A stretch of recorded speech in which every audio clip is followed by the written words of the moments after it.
Hi there. Okay, let's dive right into what we are working on. The very first thing that we need to do when we are beginning a new assignment is to thoroughly understand what the question is, what the task is. So we usually look for what's called a brief.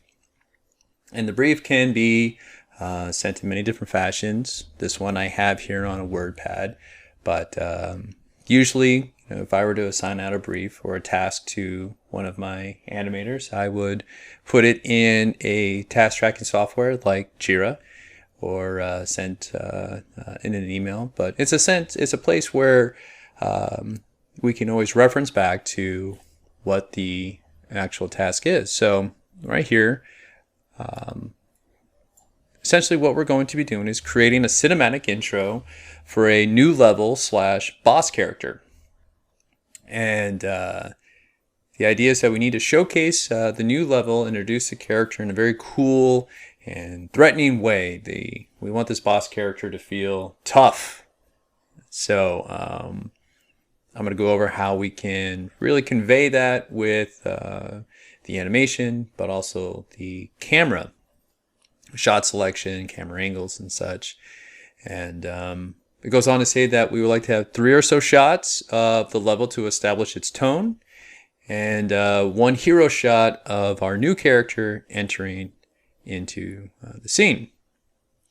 No longer than 10 seconds, rendered in engine and delivered as a QuickTime. So we're essentially going to tackle this from the very beginning. I have here a level open. This is one of the starter contents that comes with Unreal. And this is our third-person character animations. We're actually not going to be using this level. But the reason that I chose to start with this is for a few things. One, it begins with our mannequin. And we're going to be animating our new character. We're going to pretend that the mannequin is our new character. Why am I using the mannequin? It is a great rig to use in Maya. It does a great job with, there's some tools that export the animations and bring it right into our level. So it's a great pipeline that is already established for us. So we're going to go ahead and utilize that. And second, the really nice thing about Unreal is that there is a lot of content that Unreal offers for free through the marketplace, and we're going to utilize that. So and also ones that you like to buy. I'm a huge fan of grabbing content. They always offer free content every month. I grab all of it just because it's such awesome reference to utilize. And of course, sometimes I definitely buy some of the cool stuff that is for sale by content creators all across the globe. So it's really cool stuff to dive into, and especially if you want to get into more of the technical things and seeing how levels are created, you can grab that and see how they put it together with blueprints or anim trees and states like that. But for here, we're going to focus on the cinematics. And you can grab any level that you like, any level that kind of jumps out and speak to you. I am going to use one called the Sun Temple. And the Sun Temple is a free level that is offered on the marketplace. It was created with in an older version, but that just means that it will work with any version that you guys work with right now. So we're going to open up the Sun Temple, and you can do that through the marketplace, through the Unreal app, the Epic app. You can say that you like to add that to a project. I've already went ahead and done so, just so that we can dive into it. Let's not worry about that. I was just moving stuff around. Okay, so here is the Sun Temple. It's a pretty cool little level. Has some nice lighting attributes to it too. What I like to do is kind of get myself familiar with this environment, fly around a bit, and I like to try to get a sense of the tone of what we're looking at by just kind of briefly taking a look at angles, looking up.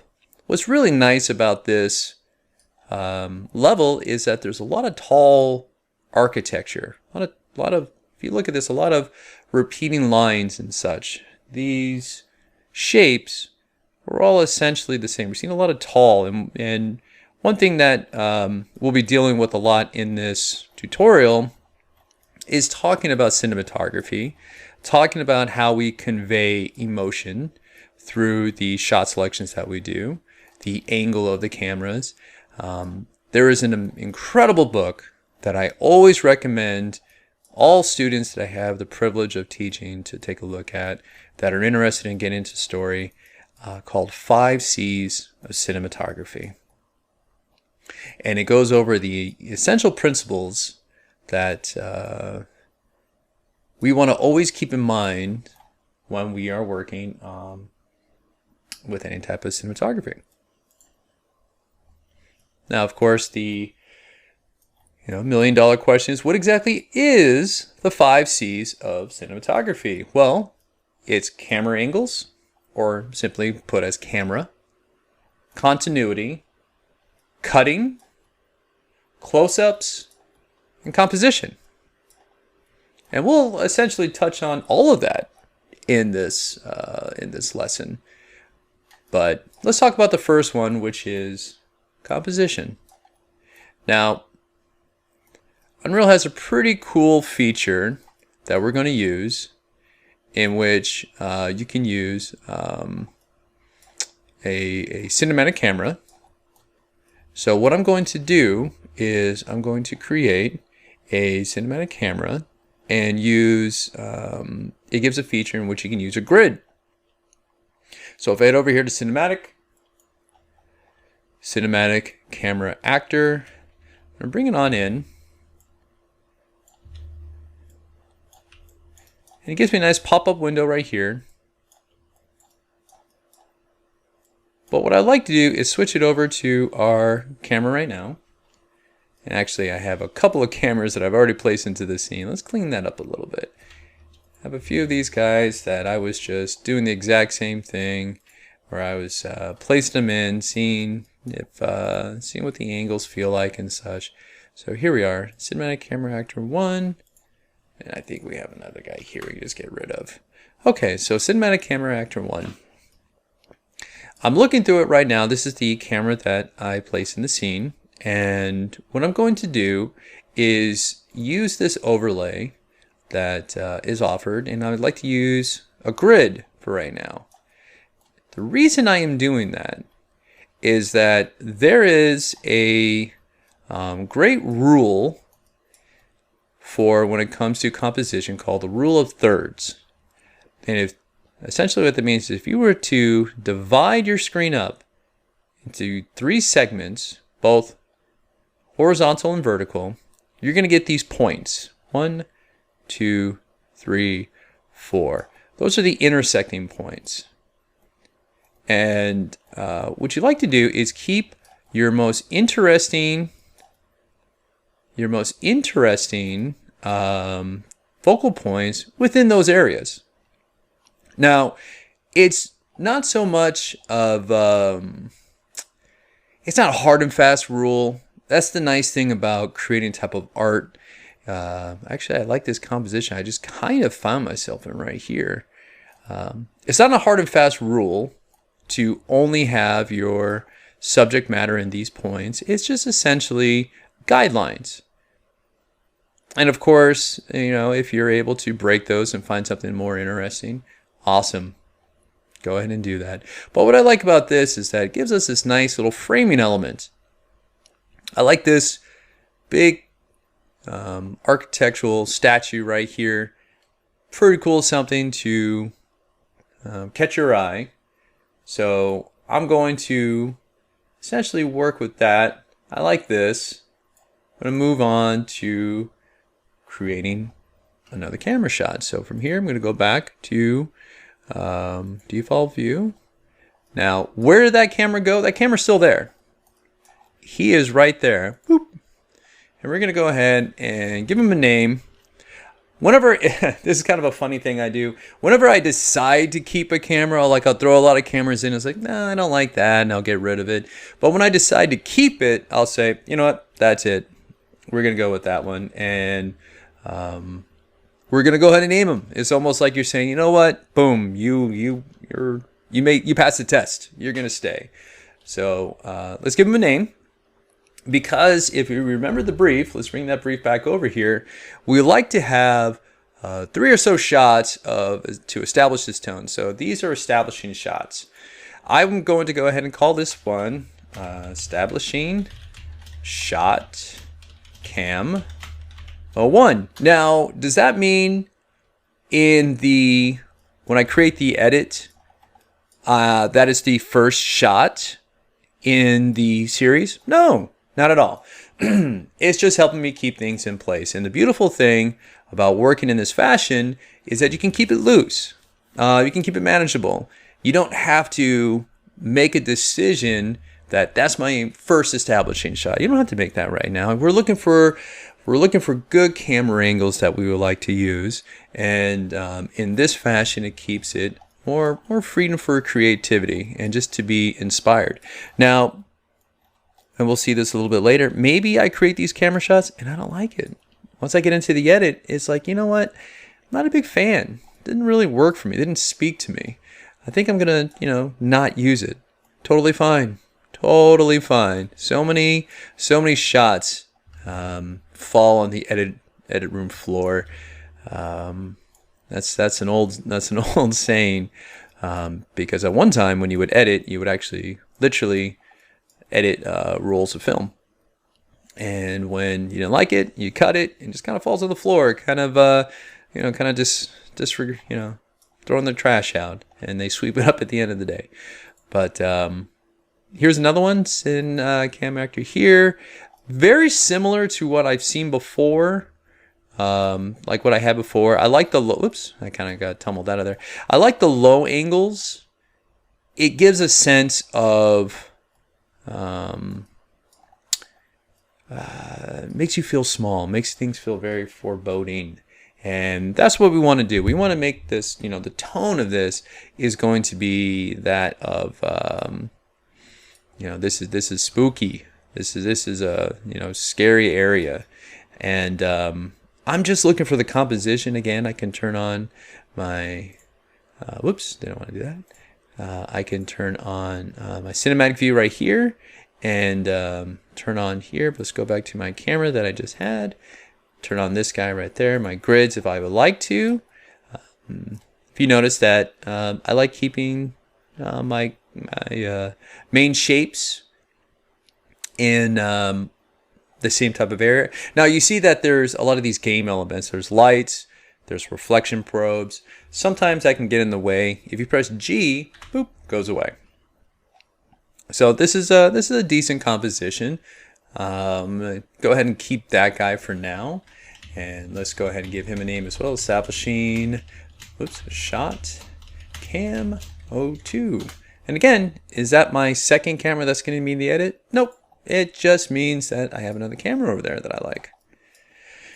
Okay, so those both felt low angle, looking up, not bad. Let's see if we can just get something a little bit more interesting. Now, I hope you guys noticed something that I am just working with static cameras in which nothing's moving. The camera's not moving. It's just a single shot. I'm a huge fan of motion in camera. There's a great review of one of my absolute favorite directors of all time, Akira Kurosawa, that talked about how he always had to have some sort of movement in his shots, whether that's nature, like wind, rain, fire, that's within the camera, or the camera itself moving. I really enjoy doing that. I like having motion within the camera. Also, one of the other C's of cinematography that we were talking about has been talked about composition, but one that we have not talked about yet is camera angles. Currently, if you look over here, all of our camera angles that we drop in defaults to 35. And 35 is a good standard number. However, there are some other standards for a camera angle lens that can be used. So 35 is kind of the default, but you can go much wider with 26 or 28. 35 is another one of the standards. Now, I'm going to list off a series of numbers that are kind of the default go-to lenses, but you can absolutely change that if you wanted to go to 37 or 32. Totally fine, but it's usually standard practice to kind of fall in to some of the standards when it comes to camera angles. 35 being kind of the standard default. As I mentioned, 26, 28, 35, 50, 85, 115, and 150. So say if we, we can see the window right here. In fact, let's go to our cinematic view and let's jump into our camera. That looks pretty cool, but say we back up and we really want to crush in. We want to make the lens really tight. And what does that do? It almost think of it like a magnifying glass. You won't see a lot of the surrounding type of elements, but you would really get close in on what you're looking at. So let's go to like an 85. And already you can start seeing some depth of field. Oh, love depth of field. Really helps establish where your focal point is and such, and makes things feel a little bit more cinematic. Let's go to 115, and we're really starting to get a nice depth of field with that.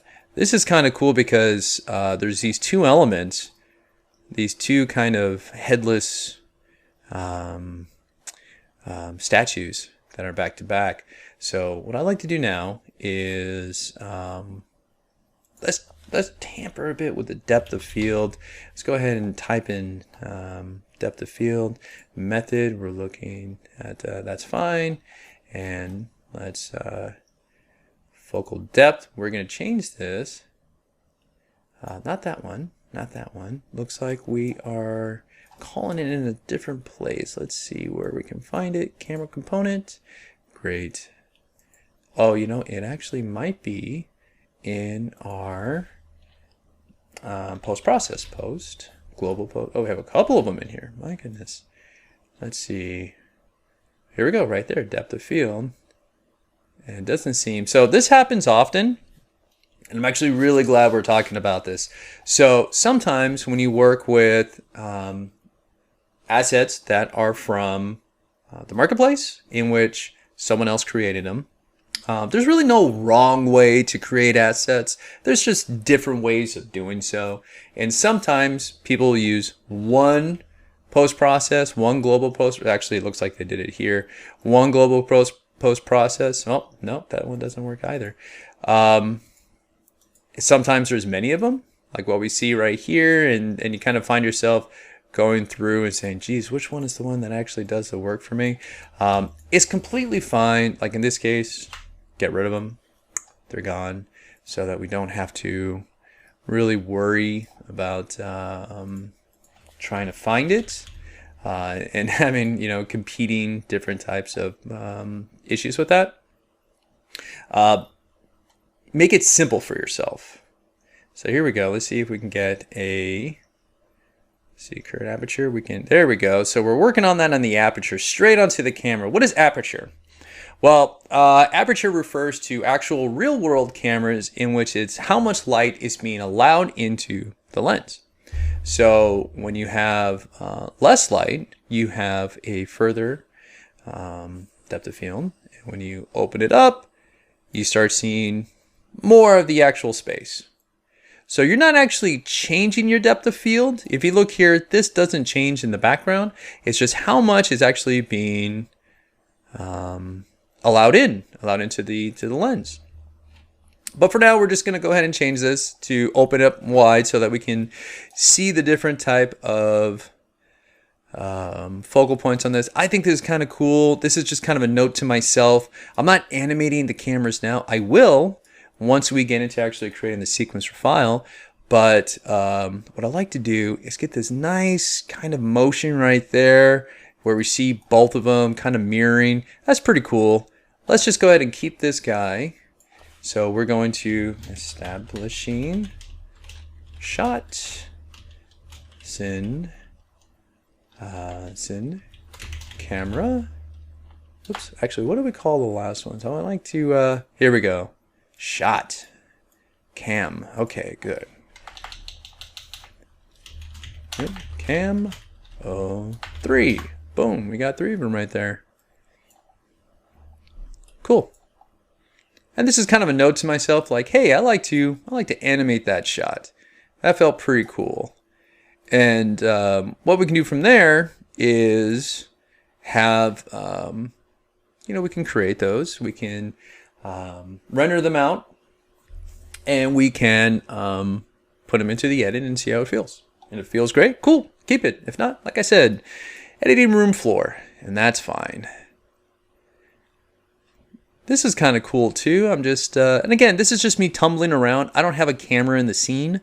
I'm actually not, doing anything other than just tumbling around and seeing how things feel. That feels kind of cool. Ooh, I kind of like this idea, coming up the stairs, maybe going in this direction.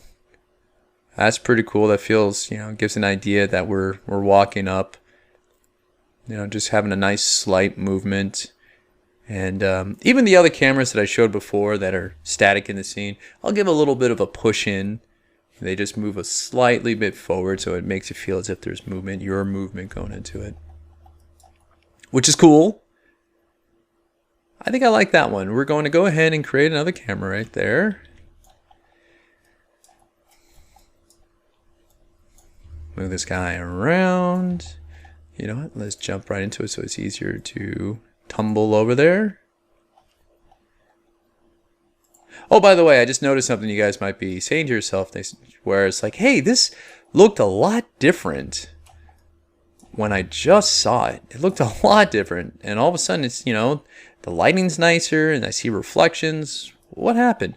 Well, it's because I went from a default view to the cinematic viewport. So default view, things could feel a little bit more flat. We're not getting all of our reflections as such. If I go to cinematic viewport, things could, feel a little bit different, feel a little bit, more crisp and such. Lighting feels better, get some more dynamic shadows in there. Again, I see my game object, so I'm going to go ahead and hit G. But you know what I like about this too? I get a little bit of the color spilling in, the light spilling in back there into focus. That's cool. So we're going to keep this guy. And again, he's going to be animated, but we're going to kind of make a note to ourselves, and we'll animate that later, and I'll show you guys how to do that. So we're going to go ahead and keep this guy, establishing shot cam 04. Cool. So at this point, if I was working on this and the director comes by and they want to see what I've been doing, I'll show them some of these establishing shots with the cameras and see if it's matching the tone that they want. I'm trying to give more of a sense of this place is big, it's scary, it's very dungeon-esque, and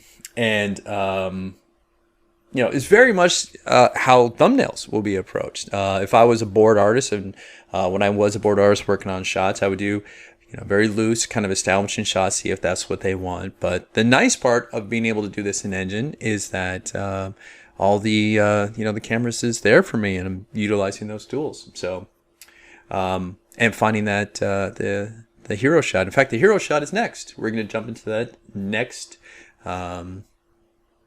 chapter. So we're going to go ahead and end the chapter right here so that we can dive into the next one. So let's go ahead and do that.